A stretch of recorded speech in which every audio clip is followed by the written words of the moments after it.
izinkan saya akan menyampaikan dua hal. Satu terkait dengan hasil ratas, terkait PPKM luar Jawa Bali. Yang kedua tadi saya diminta Bapak Presiden untuk menjelaskan terkait dengan hal yang sekarang mendapatkan perhatian publik, yaitu terkait dengan kebijakan jaminan hari tua dan jaminan kehilangan pekerjaan. Nah, terkait dengan hasil ratas PPKM dapat disampaikan hal seperti berikut. Bahwa pertama, angka reproduksi efektif Indonesia mengalami kenaikan dan kali ini naik menjadi 1,13 angkanya dan terjadi hampir di seluruh pulau. Kemudian terkait dengan kasus di luar Jawa Bali relatif masih rendah, yaitu 13,9% dari kasus nasional. Namun tentu kita melihat sejak 24 Januari sudah mulai terjadi lonjakan. Dan kita akan memonitor 2-3 minggu ke depan yang kemungkinan angkanya akan meningkat lagi karena seperti kita ketahui luar Jawa Bali biasanya lagging atau lebih lambat dari Pulau Jawa Bali. Kasus harian dan perawatan rumah sakit mengalami peningkatan di 10 provinsi dari 15 kabupaten kota di luar Jawa Bali. Meskipun kasus masih lebih tinggi saat Delta, namun perawatan rumah sakit relatif lebih rendah dan dalam tahapan atau situasi yang lebih terkendali. Terkait dengan bor COVID di rumah sakit dan isoter, ini rasionya masih relatif rendah, yaitu 30,52%. Untuk bor seluruh provinsi luar Jawa Bali itu kurang dari 20%, kecuali Sumatera Selatan 30%, Papua Barat 25%, Kalsel 23%, Sulut 23% dan Bengkulu 21%. Kita ketahui bahwa kasus di NTB itu sudah melampaui Delta, yaitu hariannya 549, namun dari rumah sakitnya masih lebih rendah, yaitu 273. Saat Delta kemarin rumah sakitnya bisa mencapai 820. Demikian pula di Papua yang kasusnya sudah 615, namun di rumah sakitnya masih 119. Pada saat Delta yang lalu bisa mencapai 618. Terkait dengan isolasi terpusat, saat ini masih terkendali di level 2,88%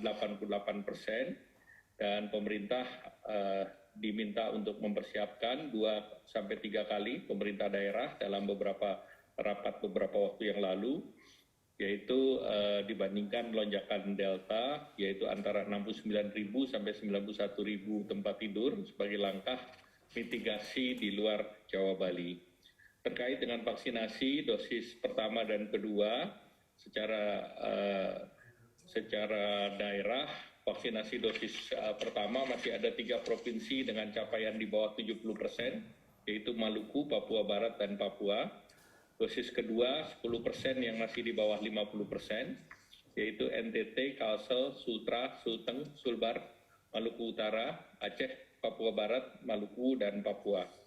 Pemerintah sesuai arahan Bapak Presiden diminta terus mengakselerasi vaksinasi, terutama di luar Jawa Bali, baik yang kedua maupun yang dimulai booster ketiga. Terkait dengan perpanjangan PPKM di luar Jawa Bali, yaitu periode pelaksanaan selama 14 hari ke depan, yaitu tanggal 15 sampai 28 Februari 2022, dengan kriteria berdasarkan level assessment situasi pandemi, baik itu transmisi komunitas, yaitu jumlah kasus, kematian, rawat inap, dan kapasitas respons, testing, tracing, dan treatment, ditambah lagi vaksinasi dosis kedua minimal 45%, lansia minimal 60%, sehingga level kabupaten kota itu akan dinaikkan satu level PPKM-nya. Dengan demikian, dari 386 kabupaten kota di luar Jawa Bali, maka jumlah kabupaten kota dengan level 1 itu menurun dari 164 menjadi 63 kabupaten kota. Kemudian jumlah kabupaten kota dengan PPKM level 2 turun dari 208 menjadi 205 kabupaten kota, dan jumlah PPKM level 3 meningkat dari 14 menjadi 118 kabupaten kota. Ini murni untuk mempersiapkan menghadapi kenaikan Omikron dalam 2-3 minggu ke depan. Nah, kemudian juga dilaporkan terkait dengan travel bubble Batam Bintan Karimun tanggal 18 Februari nanti akan dimulai ferry dari Singapura untuk masuk di wilayah tersebut. Kemudian dilaporkan juga terkait dengan MotoGP di KIK Mandalika pada saat pre-season tes kemarin tanggal 11 sampai 13 berlangsung secara aman dan lancar tanpa ada kendala yang signifikan.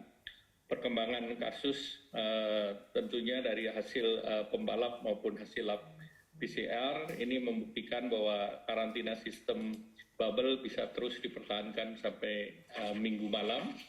Sementara dari segi official jurnalis vendor termonitor 15 WNA positif namun tidak bergejala dan sedang saat ini diisolasi.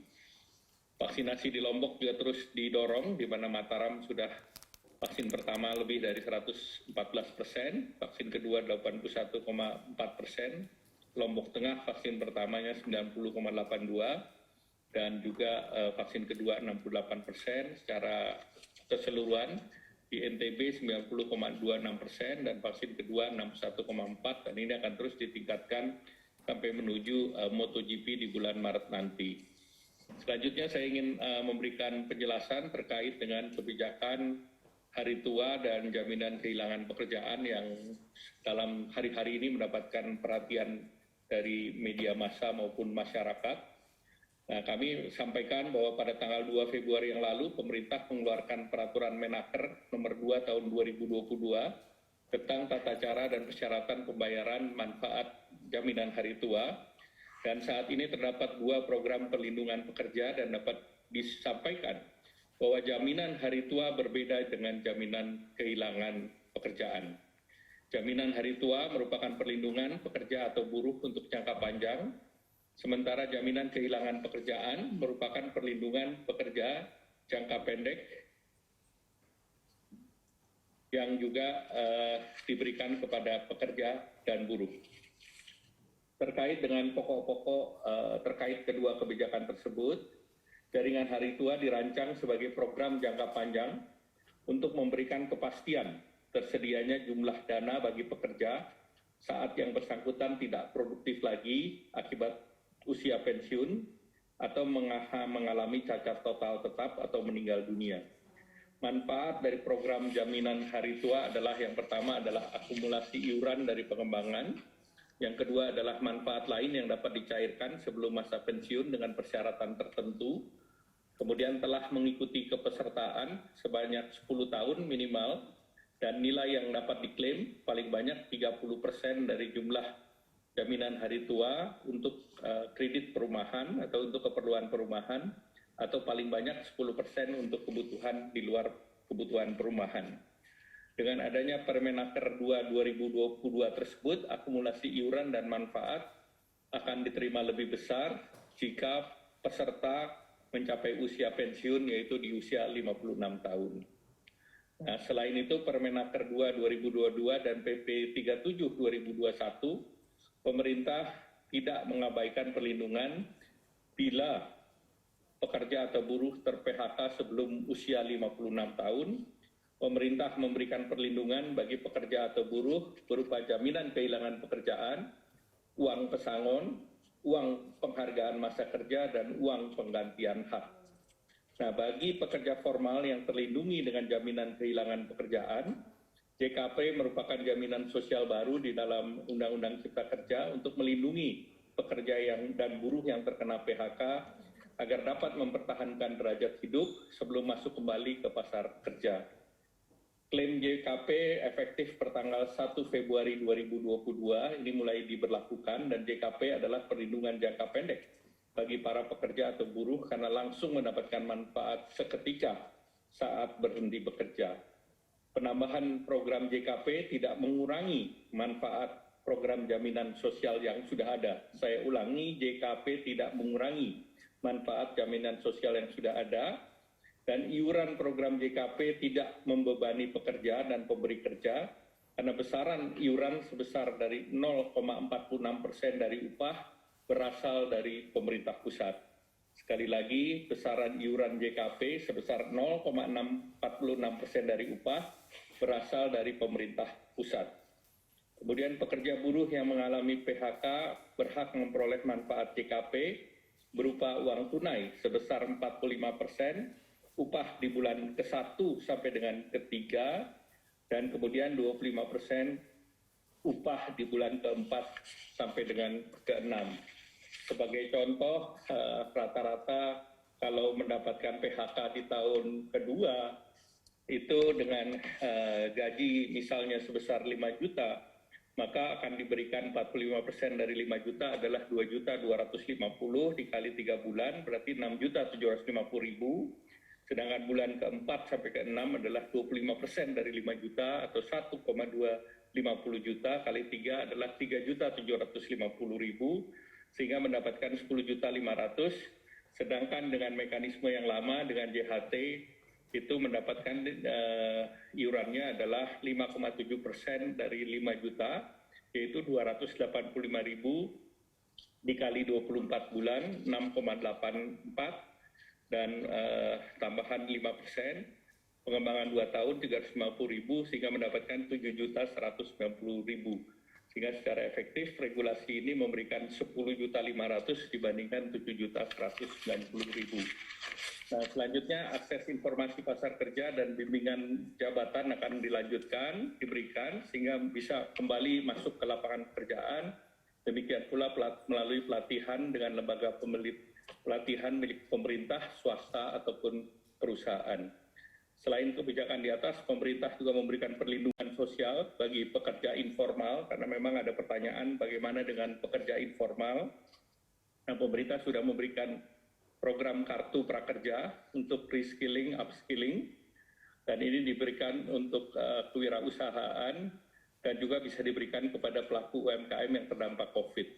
Nah, total besar yang diberikan adalah 3.550.000, pelatihan 1 juta, insentif 2,4 juta, atau 600.000 dikali 4 plus survei 150.000. Ke depan pemerintah terus mengintensifkan sosialisasi yang untuk 3 bulan ke depan, dan Menteri Ketenagakerjaan akan mulai hari ini menyosialisasikan kebijakan ini secara teknis, dan pemerintah akan selalu melindungi para pekerja dan masyarakat di berbagai sektor agar dapat memenuhi kehidupan yang layak sebagai yang diamanatkan oleh konstitusi kita.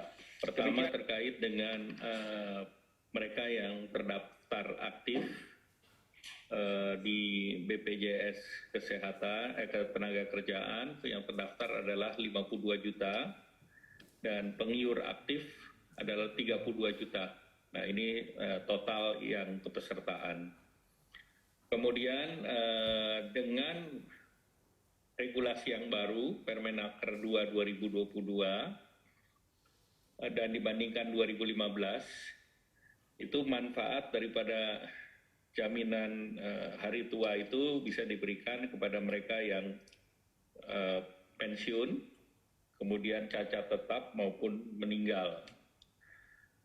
Nah, oleh karena itu berdasarkan Permenaker ini diberikan akumulasi iuran untuk pengembangan atau untuk pinjaman rumah perumahan untuk periode 10 tahun masa kerja adalah 30%.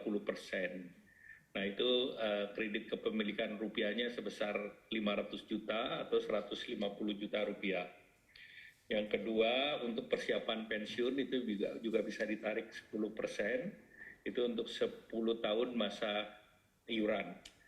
Nah, kalau ini menggunakan skema daripada yang baru, skema baru ini kami bandingkan manfaat Permenaker 19 2015, di mana iuran jaminan JHT-nya itu adalah 5,7% dari rata-rata yang kerja 2 tahun itu gajinya kira-kira 5 juta, maka 5,7% kali 5 juta adalah 285.000. Nah, total iurannya diberikan 24 bulan kali 285.000 itu adalah 6.840.000. Kemudian biaya pengembangan 2 tahun sebesar 350.550. Maka dengan regulasi lama Permenaker 19 2015, manfaat JHT itu 7.190.000. dan berdasarkan dengan Permenaker tersebut, maka tidak dapat mengakses manfaat 30% untuk perumahan yang tadi saya sebutkan. Bisa sampai 150 juta untuk 10 tahun. Kemudian tidak dapat juga mengakses 10% untuk persiapan pensiun. Nah, jadi manfaat JHT saat pensiun itu menjadi kecil.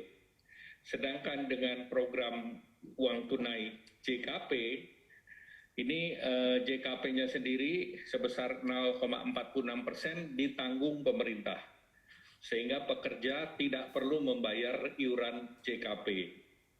Nah, kalau JHT kita ketahui bahwa pengusaha ataupun perusahaan menanggung 3,7% dan pesertanya 2%. Ini tidak ada perubahan. Namun daripada uang tunai program JKP itu bulan pertama sampai bulan ketiga itu dapat 45% dari gaji yang 5 juta kalau kita perbandingkan. Berarti dapat 2.250.000 dikali 3. Berarti dapat 6.750.000. Kemudian bulan keempat sampai ke-6 adalah 25% dari 5 juta. Berarti dapat 1.250.000 dikali 3, berarti mendapatkan 3.750.000. Sehingga untuk 6 bulan itu mendapatkan 10.500.000 dibandingkan dengan yang tadi 7.190.000. Jadi ini mendapatkan lebih tinggi daripada skema lama dan kemudian masih mendapatkan akses 30% untuk perumahan. Dan ini juga dapat mengakses 10% untuk persiapan masa pensiun. Jadi 10.500.000 plus on top yang 30% dan 10% masih didapat versus yang lama itu tidak didapatkan. Nah, inilah manfaat dari program yang ada. Memang nanti Kementerian Tenaga Kerja akan melakukan sosialisasi. Jadi persoalannya adalah secara detail sosialisasi ini sangat diperlukan. Dan ini akan dalam 3 bulan ke depan akan konsentrasi pada sosialisasi terhadap Permenaker yang baru ini. Demikian, terima kasih.